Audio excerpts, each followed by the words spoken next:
Buenos días. Espero que están aguantando las restricciones del virus con valentía y paciencia. Fíjense que esperar el fin de la cuarentena a veces parece más difícil que esperar el escatón. Así que ánimo y seguimos adelante. Hasta ahora hemos estado hablando de la escatología en general, como idea, como dinámica, como encuadramiento del pensamiento bíblico evangélico. Y hemos visto cómo esa visión, ese carácter escatológico permea todo el pensamiento, aunque no haya un tratado específico sobre la escatología.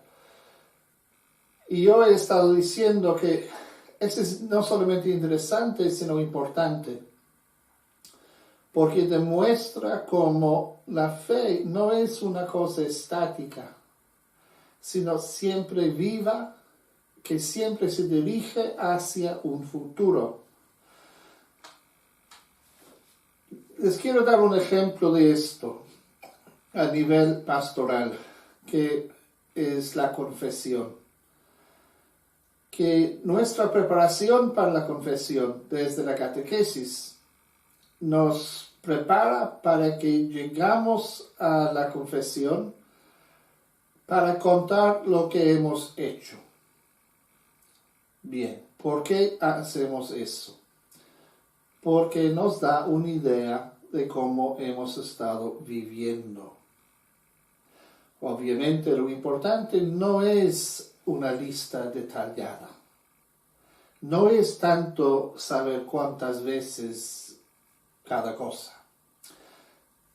Saber que es algo frecuente, que es algo muy raro, muy puntual, o que es algo que de todos los días. Eso nos dice mucho de cómo hemos estado viviendo.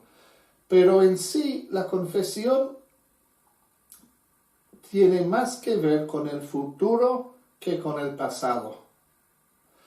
Miramos al pasado para aprender, para que sepamos marcharnos hacia nuestro futuro con más confianza, con más fuerza, y habiendo sido sanados por la gracia de Cristo, con más capacidad para no vivir de la misma manera.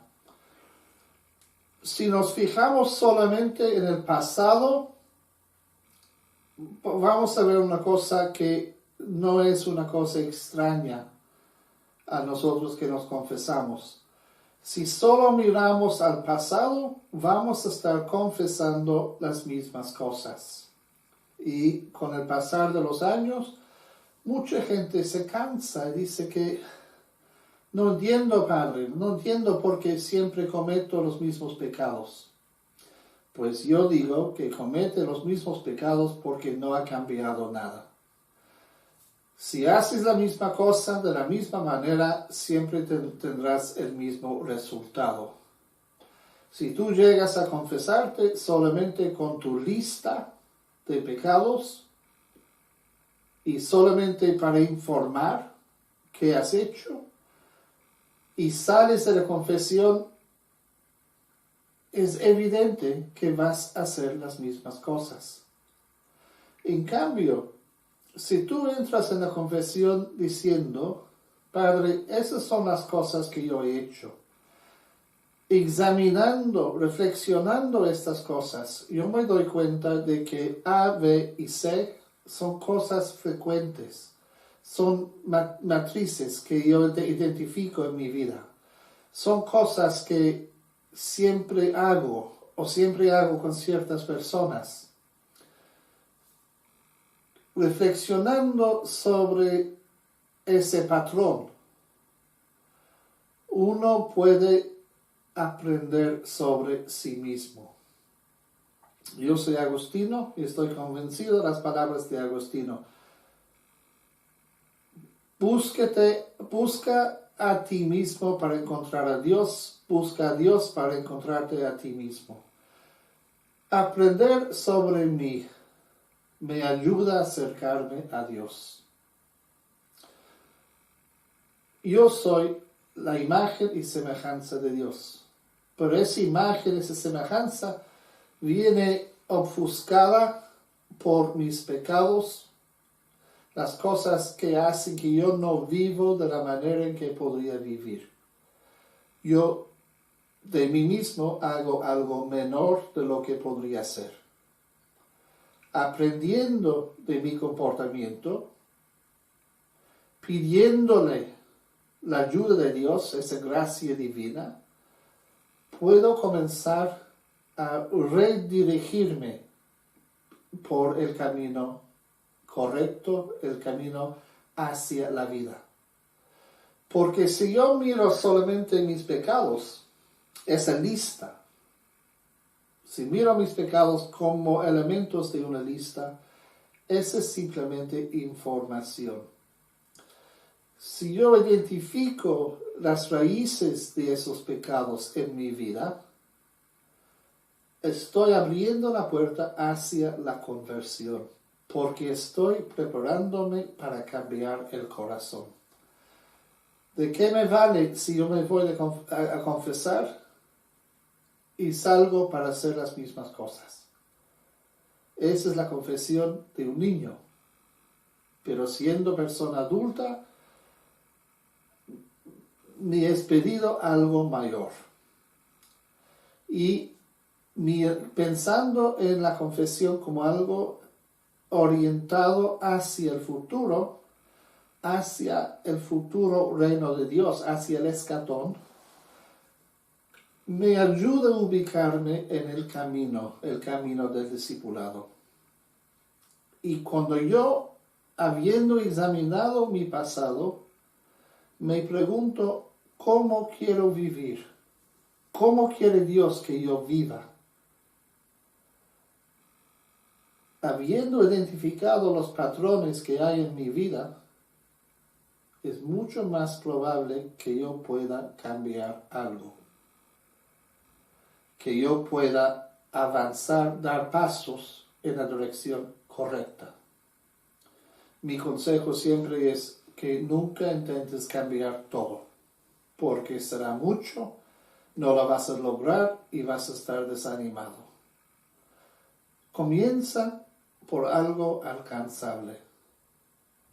Si una persona tiene que bajar de peso, no me miro a mí, es por gusto. Si le decimos, Señor, baje 40 kilos, porque se va a desanimar, se va a cansar. Pero si decimos, comenzamos por bajar 10 kilos y de ahí vamos a revisar, uno coge confianza y coge fuerza y valentía y sigue adelante.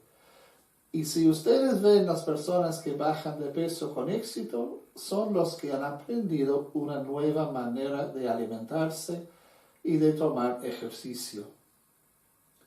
No se trata simplemente de decidir, voy a hacer dieta.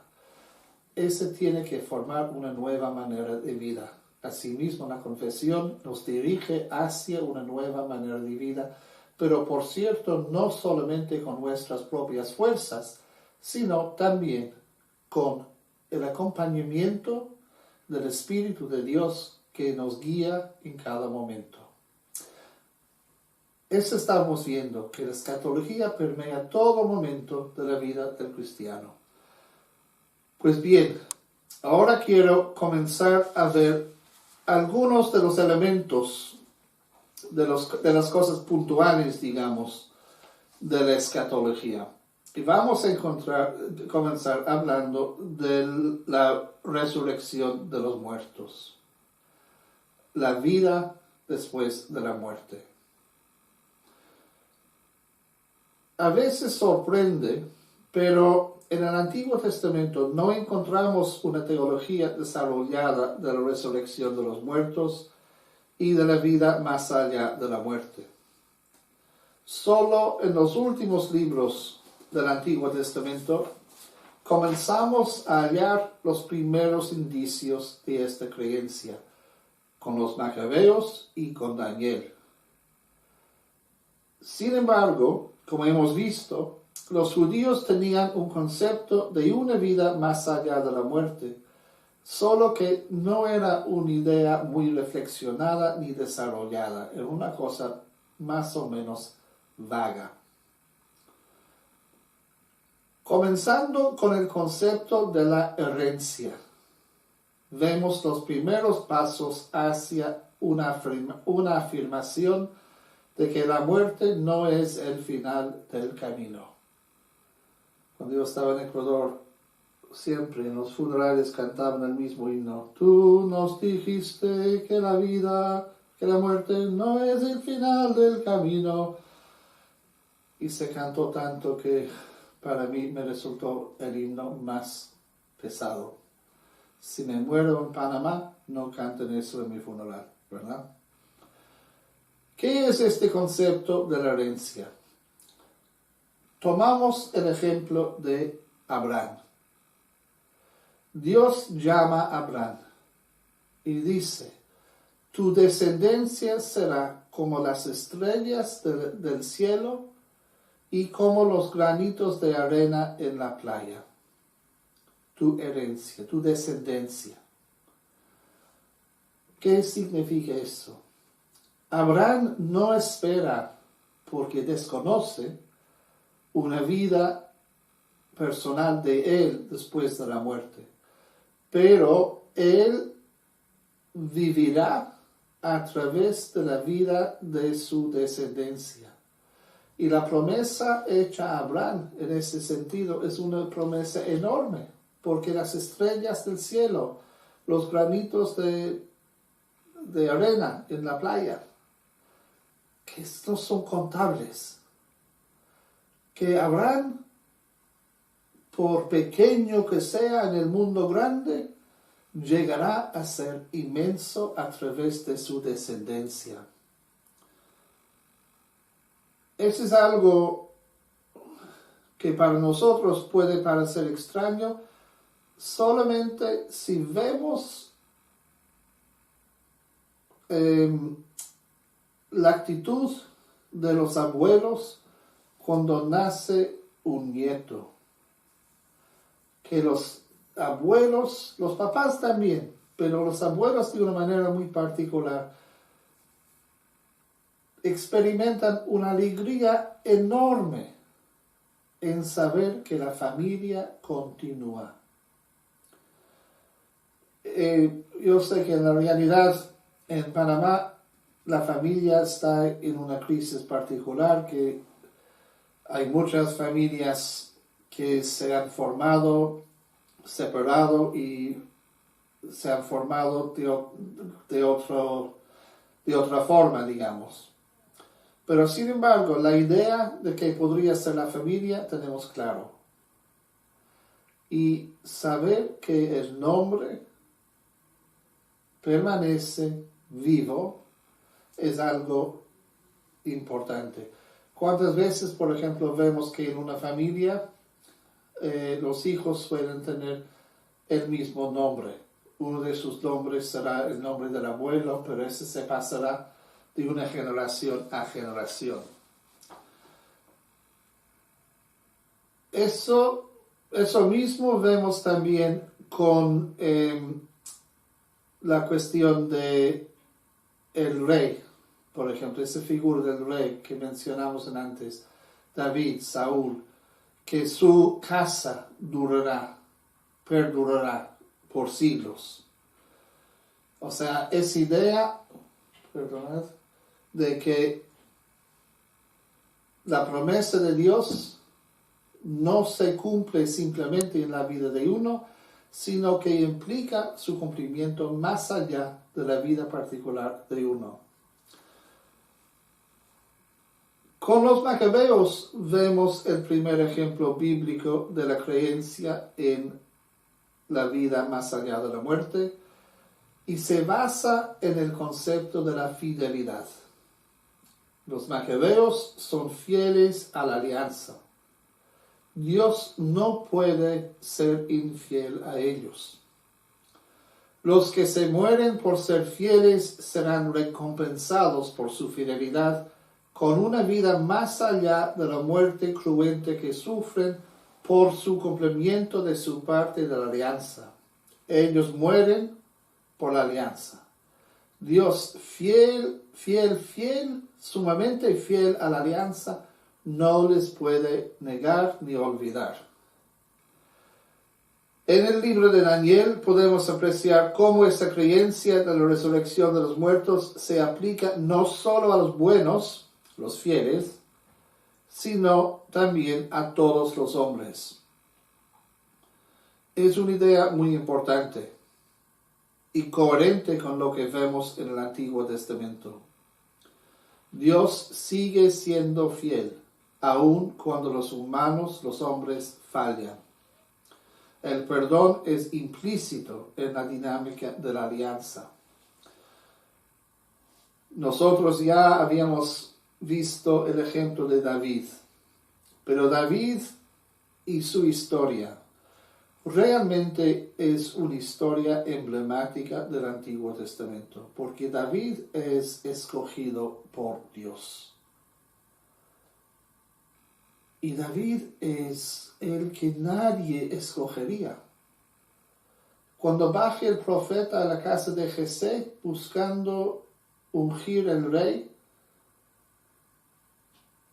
buscan y no encuentran. Y todos los hijos de Jesé no son aceptables para Dios.